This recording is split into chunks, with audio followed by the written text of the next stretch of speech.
Avengers doomsday का trailer drop हो चुका है और एक ही दिन में उसको 36 मिलियन व्यूज आ चुके हैं और इसी से आप उसका क्रेज देख सकते हो। एंड माइंड यू, ये सिर्फ इंटरनेट के लिए वैलिड नहीं है, ये एक्चुअल बॉक्स ऑफिस पे भी रिफ्लेक्ट होता है। मार्वल के लिए ये फिल्म मेक और ब्रेक हो सकती है। मैंने स्पाइडरमैन ब्रांड न्यू डे का नाम नहीं लिया क्योंकि स्पाइडरमैन अपने आप में ही एक सॉलिड आईपी है और उनकी फिल्में मार्वल से ज्यादा स्पाइडरमैन के नाम पे चलती है। एवेंजर्स डूम्सडे ये फिल्म नई पीढ़ी का एक जबरदस्त फैन बेस बना सकती है। तो चलिए मार्वल की इसी जर्नी को शुरू से देखते हैं। अगर मैं आपको सच में बताऊं तो मैं मार्वल की उनकी फिल्म एवेंजर्स जो 2012 में रिलीज हुई थी उस वक्त से जानता हूं। उसके पहले iron man, Thor, captain America ये सब कौन है मुझे पता ही नहीं थे।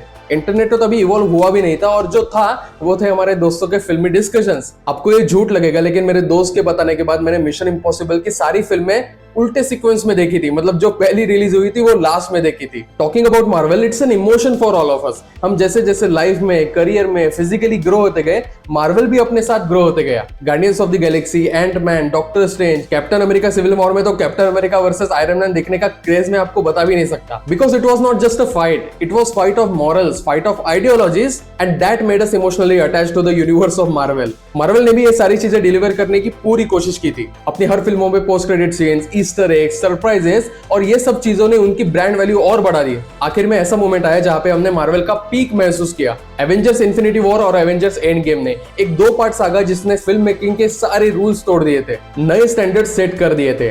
और उसमें ऐसा भी नहीं था कि जबरदस्ती के गाने डाल दियो, मसाला चीजें ऐड कर दियो, कोई ऑरा फार्मिंग कर दियो, सारी चीजें स्वाद अनुसार। इन्फिनिटी वॉर तो मैं थिएटर में नहीं देख पाया था लेकिन एंड गेम मैंने जरूर थिएटर में देखी। थिएटर थोड़ा बकवास था लेकिन हु केयर्स, हम तो एंजॉय करने गए थे। आयरन मैन को वो सीन आज भी गूज़बम्प्स देता है। फिर से मैं ये कह रहा हूँ कि ये बस फिल्में नहीं है, हमारे साथ साथ इन फिल्मों के कैरेक्टर्स, स्टोरी लाइंस भी ग्रो होते गए, मैच्योर होते गए। ऐसा कहा जाता है कि कोई चीज लंबे वक्त तक नहीं टिकती और ऐसा ही हाल हुआ मार्वल का। बहुत सारे एक्सटर्नल फैक्टर जैसे फेस की प्रॉपर प्लानिंग न होना, थोड़ा वोक प्रोपेगेंडा, हर एलिमेंट्स को ओवर द टॉप बनाने की कोशिश ने सारी चीजें बिगाड़ दी। ऊपर से एवेंजर्स एंड गेम के बाद अपने फेवरेट सुपर हीरोज का खोने का दर्द हमें सबसे ज्यादा था और यही चीज कन्वर्ट हो गई एक प्रेशर में जो मार्वल को जबरदस्त हिट कर गई। बहुत सारे प्रोजेक्ट्स कैंसिल होते गए, पोस्टपोन होते गए, कैंसिल होते गए। टीवी शो से जितनी उम्मीद थी वो भी अपना परफॉर्मेंस नहीं दे पा रहे थे। Of course Deadpool and Wolverine, Spider Man no way home और टीवी शोज जैसे लोकी, मून नाइट ये सब बैलेंस बनाए रखे थे। मार्वल को चाहिए था एक जबरदस्त बैंगर जो पूरा तहलका मचा दे। और फिर आता है एक जबरदस्त अनाउंसमेंट, मार्वल फेज 6 की स्लेट रिलीज कर दी जाती है और बहुत सारे प्रॉमिसिंग फिल्म्स,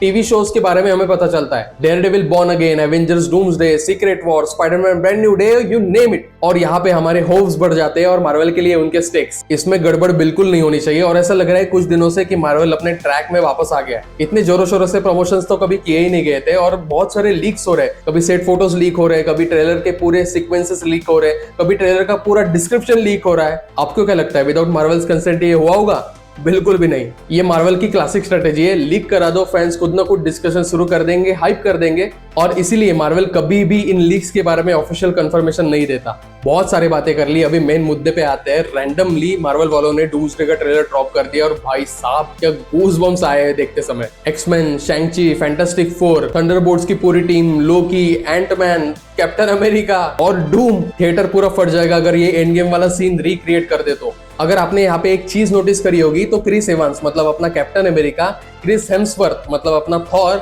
और आरडीजे मतलब आयरन मैन और यहाँ पे डूम, ये त्रिमूर्ति हमें यहाँ पे भी दिखने वाले हैं जो एंड गेम में कहर मचाते हुए दिखे थे। और इसीलिए ये ट्रूली एवेंजर्स फिल्म होने वाली है।